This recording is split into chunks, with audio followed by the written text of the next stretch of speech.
ದಾಖಲೆ ಮಟ್ಟದಲ್ಲಿ ವಿದ್ಯಾರ್ಥಿಗಳಿದ್ರೂ ಸುಸಜ್ಜಿತ ಕೊಠಡಿಗಳೇ ಇಲ್ಲ. ಇದು ಎತ್ತಿನ ಬೂದಿಹಾಳದ ಸರ್ಕಾರಿ ಹಿರಿಯ ಪ್ರಾಥಮಿಕ ಶಾಲೆಯ ಅವ್ಯವಸ್ಥೆ. ಬಳ್ಳಾರಿ ತಾಲೂಕಿನ ಎತ್ತಿ ಬೂದಿಹಾಳ ಗ್ರಾಮದ ಸರ್ಕಾರಿ ಶಾಲೆ ಬರೋಬ್ಬರಿ 600 ವಿದ್ಯಾರ್ಥಿಗಳಿಗೆ ಕೇವಲ 7 ಕೊಠಡಿಯಲ್ಲಿ ಪಾಠ.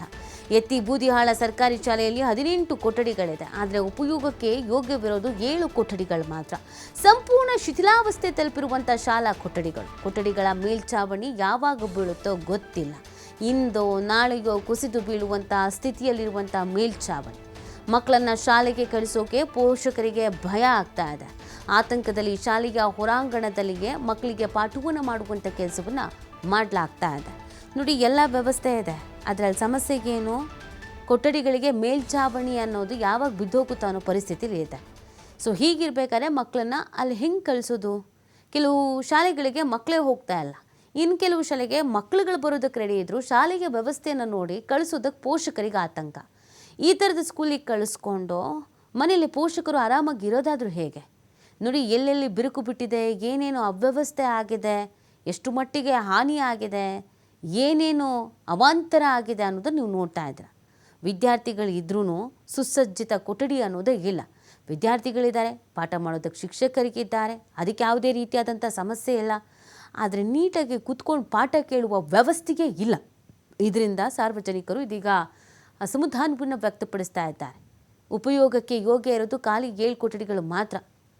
ಶಾಲೆಯ ಹೊರಾಂಗಣದಲ್ಲಿಯೇ ಮಕ್ಕಳನ್ನು ಕೂರಿಸ್ಕೊಂಡು ಪಾಠ ಮಾಡಬೇಕಾದಂಥ ಒಂದು ಪರಿಸ್ಥಿತಿ ನಿರ್ಮಾಣ ಆಗಿದೆ. ಚಳಿ, ಮಳೆ, ಗಾಳಿ, ಬಿಸಿಲು ಏನೇ ಇದ್ರೂ ಹೊರಗಡೆ ಕೂರಿಸ್ಕೊಂಡು ಪಾಠ ಮಾಡೋದಕ್ಕಾಗತ್ತಾ? ಸೊ ಆ ಹಿನ್ನೆಲೆಯಲ್ಲಿ ಪೋಷಕರು ಇಲ್ಲಿ ಹೆಂಗೆ ಮಕ್ಕಳನ್ನ ಕಳಿಸೋದು ಅಂತ ಯೋಚಿಸ್ತಾ ಇದ್ದಾರೆ. 600 ವಿದ್ಯಾರ್ಥಿಗಳಿದ್ದಾರಂತೆ ನೋಡಿ ಈ ಶಾಲೆಗೆ. ಕೆಲವು ಸರ್ಕಾರಿ ಶಾಲೆಗಳಲ್ಲಿ ವಿದ್ಯಾರ್ಥಿಗಳೇ ಇಲ್ಲ. ಅಯ್ಯೋ, ಸರ್ಕಾರಿ ಶಾಲೆಗಳು ಬಾಗಿಲು ಮುಚ್ತಾ ಇದೆ ಅಂತ ಬಾಯಿ ಪಡ್ಕೊಳ್ತೀವಿ. ಆದರೆ ಈ ಥರದ ಪರಿಸ್ಥಿತಿ ಇದ್ದರೆ ಇನ್ನೇನಾಗತ್ತೆ? 600 ಮಕ್ಕಳು ಇದ್ರೂ ಒಂದು ವ್ಯವಸ್ಥೆ ಸುಸಜ್ಜಿತವಾಗಿಲ್ಲ. ಸಂಬಂಧಪಟ್ಟಂಥವ್ರು ಇದನ್ನು ಸರಿ ಮಾಡೋದಾಗಲಿ, ಇದನ್ನು ಗಮನಕ್ಕೆ ತರೋದಾಗಲಿ, ಇದಕ್ಕೆ ಅನುದಾನ ಬಿಡುಗಡೆ ಮಾಡೋದಾಗಲಿ, ಈ ಯಾವುದೇ ಕೆಲಸಗಳನ್ನು ಮಾಡ್ತಾ ಇಲ್ಲ ಅಂತ ಅಂದಮೇಲೆ ಪಾಪ ಇನ್ನೇನು ಮಾಡ್ತಾರೆ ಪೋಷಕರು, ಮಕ್ಕಳು, ಶಿಕ್ಷಕರು? ಕಂಗಾಲಾಗಿ ಹೋಗಿದ್ದಾರೆ. ಅಲ್ಲಿನ ಒಂದೊಂದು ಕಂಬ, ಒಂದೊಂದು ಗೋಡೆಯ ಪರಿಸ್ಥಿತಿ ನೀವು ನೋಡ್ತಾ ಇರ್ಬೋದು.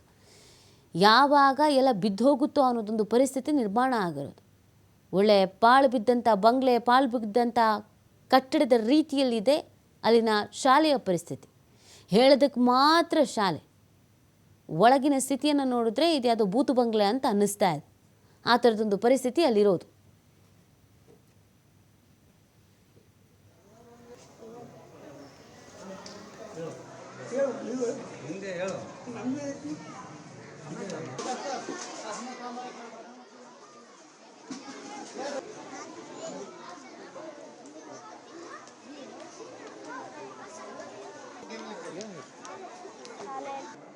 ಸಮಸ್ಯೆ ಇದೆ. ಹೀಗಾಗಿ ನಾವು ಶಿಕ್ಷಕರು ಎಲ್ಲ ಹೊರಗಡೆ ಕುಂದಿರಿಸಿಕೊಂಡು ಪಾಠವನ್ನು ಮಾಡುತ್ತಿದ್ದಾರೆ. ಪಾಠ ಮಾಡಲು ಶಿಕ್ಷಕರಿಗೆ ತೊಂದರೆ ಆಗುತ್ತದೆ. ನೋಡಿದ್ರೆ ಎಲ್ಲ ಕೊಠಡಿಗಳನ್ನು ಬೀಳಂಗಿದ್ದಾವೆ. ಹೀಗಾಗಿ ಕೊಠಡಿಗಳನ್ನು ಕಟ್ಟಿಸಿಕೊಳ್ಳಬೇಕೆಂದು ಶೌಚಾಲಯಗಳನ್ನು ಶುದ್ಧವಾದ ನೀರು ಕುಡಿಯಲು ಬಯಸುತ್ತೇವೆ. ಮಳೆ ಬಂದರೆ ಎಲ್ಲ ಗ್ರೌಂಡಲ್ಲಿ ನೀರು ನಿಂತ್ಕೊಳ್ತವೆ. ಹಾವು ಚೋಳು ಎಲ್ಲ ಬರ್ತವೆ. ಹೀಗಾಗಿ ನಮಗೆ ತೊಂದರೆ ಆಗುತ್ತದೆ. ಹೊರಗಡೆ ಕುತ್ಕೊಂಡು ಪಾಠ ಮಾಡ್ತಿದ್ದೇವೆ.